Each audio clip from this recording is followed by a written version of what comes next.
Salut à tous, on démarre le week-end et j'ai un gros débat pour vous.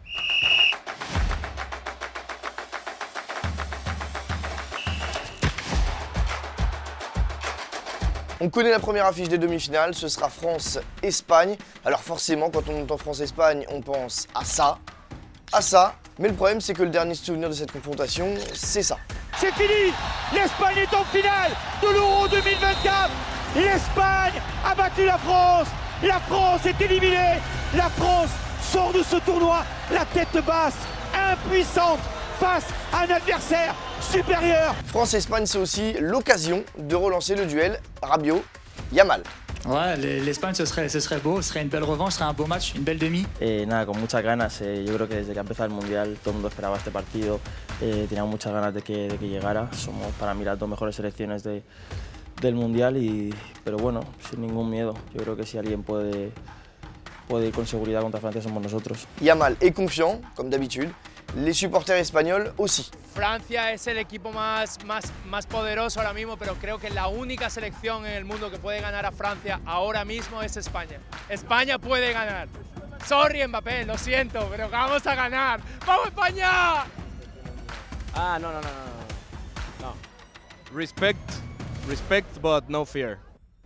J'ai un débat pour vous, je laisse Daniel Riolo et Kevin Diaz vous le lancer. Il n'est pas tout le temps bon parce qu'il a eu des grosses blessures et qu'il a eu un peu de mal à enchaîner, mais sinon en termes de qualité intrinsèque à son poste, c'est le successeur de Xavi et Iniesta dans cette génération. C'est peut-être pas le même talent, mais c'est le successeur. Vous en pensez quoi, vous? La défaite de la Belgique, c'est aussi l'assurance de ne plus voir certaines stars à la Coupe du Monde. On a déjà perdu Neymar, CR7, Neuer, on va désormais perdre De Bruyne et Courtois. Il en reste plus qu'un, toujours le même.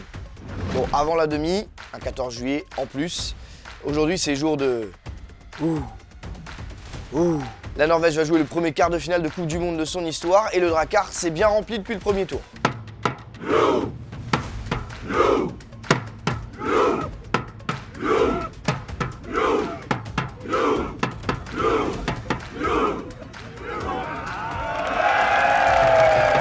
Et en attendant qu'Haaland fasse des dégâts dans la défense anglaise, eh bien, c'est une machine à même aujourd'hui.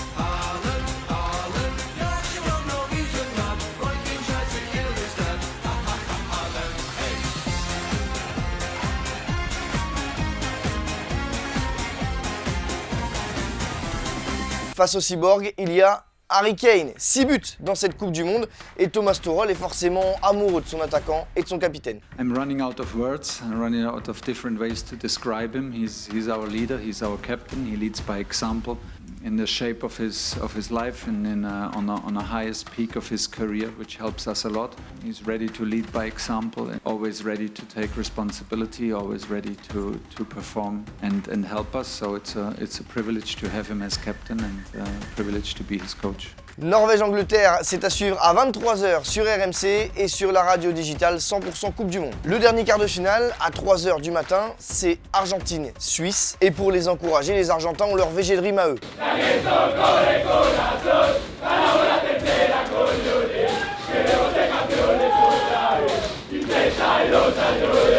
C'est un son du chanteur argentin Palmito qui a été repris à la fin du match de l'Argentine contre l'Égypte dans le vestiaire par les joueurs et ça forcément ça fait la fierté de son auteur. Es el orgullo más grande de mi vida. Es ver a los jugadores de la selección cantar una canción, una composición mía, es lo mejor que me puede pasar en la vida.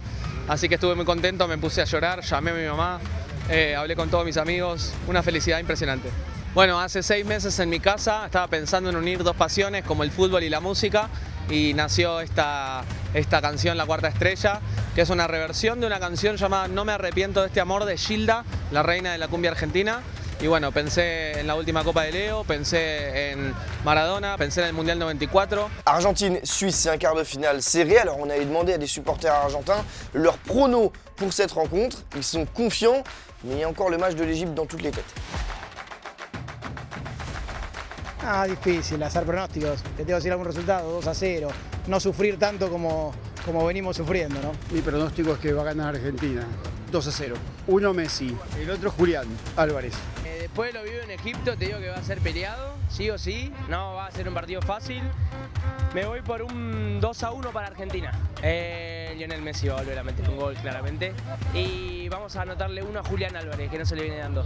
Va a ser un partido duro, pero yo creo que Argentina tiene con qué.